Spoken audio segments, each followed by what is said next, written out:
हरिसिंगा हालामनि थाखाय मोनसे गोजोनथाव खौरां उदालगुरिनि देवलगुरि सकआव LR मुंनि सेकेन्ड हेन्ड डिलार बेखेवबाय।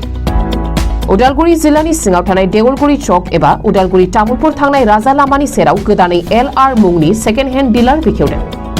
डिलारनि बिगोमाया फोरमायदों दि बे डिलाराव स्कुटिनिफ्राय लानानै मोजां रोखोमनि मटर साइकेल गारिफोरखौ मोननो हानायजों लोगोसे सोरबाफोर गोसो गुदुं सुबुङा खम बेसेनावनो गारिखौ बायनो सानदोंबोला एबा आबुङै मिथिनो थाखाय गाहायाव होनाय जानबुं नं 8876423374 60001 47802 आव सुलाद लाहरनो हागोन होननानै फोरमायदों।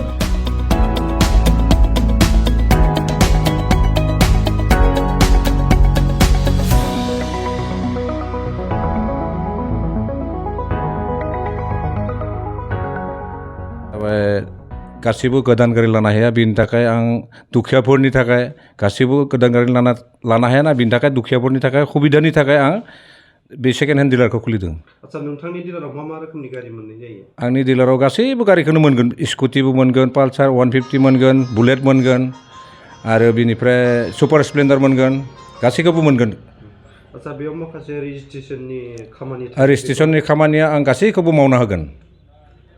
राहा लामा दं नामा? फाइनेन्सनि माने दा बर्तमान जों सेकेन्ड हेन्ड हिसाबै जेनेबा फाइनेन्सनि लायाखै बर्तमान कारण सेकेन्ड हेन्डखौ गोदान गारिनि फाइनेन्स खामग्राफोरा जे सेकेन्ड हेन्ड गारिखौ फाइनेन्स खालामनो नामायाखै बिटिएडिआव। दा बबे जिल्लानिफ्राय नोंथाङा गारिखौ कालेक्सन खालामो? आं गुवाहाटी रेजिस्ट्रेसन आमिनगाव रेजिस्ट्रेसन आरो उदालगुरि रेजिस्ट्रेसन बेखौ लायो आं। आंनि लकेसना हल देवलगुरि भरला दलं खाथियाव आंनि दखाना। डिस्ट्रिक्टआ? उदालगुरि। थाना? हरसिङा।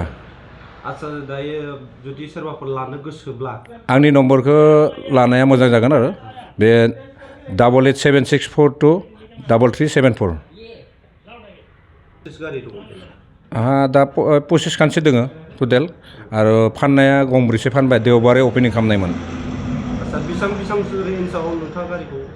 1,30,000 निफ्राय 1,40,000 सिम आरो बिथिं 35 निफ्राय आरो लास्ट कम 25। आंनि डिलारावथ' जेबो भेजाल मोननाय नङा थारमाने आं कागज पत्र कमप्लिट रिक्स लायो आरो बिनि थाखायनो कास्टमारा बहुत दङ आंहा सिगांनिफ्रायनो आं फानबाय थादों दा कागजनि भेजाल गैया आंनियाव आरो इन्सुर पलिउसन गासैखौबो आं बनायना होयो आरो टेस्टफोरबो खालामना होयो। आसामनि बाहेरानिफ्राय आरो गुबुन स्टेटफोरनिफ्रायबो भुटानावबो फानबाय आं बेखौबो ट्रेन्सफार खालामना होदों सिगाङाव।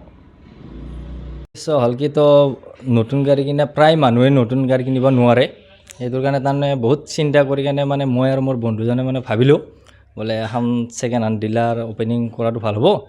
সেই ভাবি মানে অলপ কম ৰেঞ্জৰ ভাল গাড়ীবিলাক তো আমিও কিনি অনা হয় কিনি আনি ধৰ আমাৰ অলপ জাষ্ট হেৰি লৈ কেনে মানে দিয়া হয় আৰু তো একদম ধুনীয়া দামত পোৱা যায় ভাল গাড়ী পোৱা যায় মানে কাগজ পত্ৰৰ কোনো টেনশ্যন নাথাকে চব আমি ট্ৰান্সফাৰ কৰি দিয়া হয়। আমাৰ তাত মানে তেনেকুৱা ফাইনেন্সৰ ব্যৱস্থা নাই আৰু আমাৰ বিটিএডিত ধৰ ফাইনেন্সৰ ব্যৱস্থাটো খুবেই গমে পাইছে আপোনালোকে আৰু তাৰ মাজত প্ৰায় গৰীব দুখীয়া মানুহ শ্ৰেণীখিনি তাৰমানে ফাইনেন্সত ল'ব টান পায়। সিহঁতে মানে এইটো চিন্তা কৰে ফাইনেন্সত লৈ মানে প্ৰব্লেম পৰা থাকি যেতিয়া কম পইচাতে মানে ভাল গাড়ী পাওঁ কেছ পইচাতে সেইটোৱে বিচাৰে আৰু।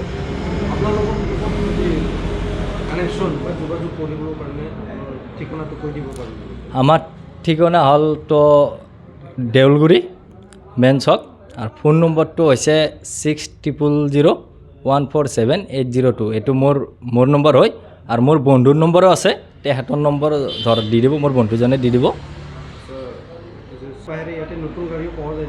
নতুন গাড়ী পোৱা নাযায় আৰু এটা সুবিধা আছে ইয়াত কেনেকুৱা তো কোনোবাই যদি ধৰ বাইকখন 3-4 বছৰ হৈ গৈছে বা 1-1.5 বছৰ মানে ছেকেণ্ড হেণ্ড ল'ম বুলি বিচাৰে সেইটো এক্সচেঞ্জ কৰিব পাৰে ইয়াতে সেইটো জমা দিলে দি অলপ ভাল কোৱালিটিৰ নতুন এখন লৈ গ'ল ইয়াৰ পৰাই সেইটো সুবিধা পাই যায়। গ্যাৰাণ্টি মানে তো সেইটো মোটামুটি ধৰ 6 মাহ বা 1 বছৰ গ'লে সেনেকুৱাতো যদি তাৰ মাজত কিবা ডাঙৰ মানে মেজৰ বেমাৰ হয় সেইটো মানে আমি ৰিস্ক লোৱা যায়।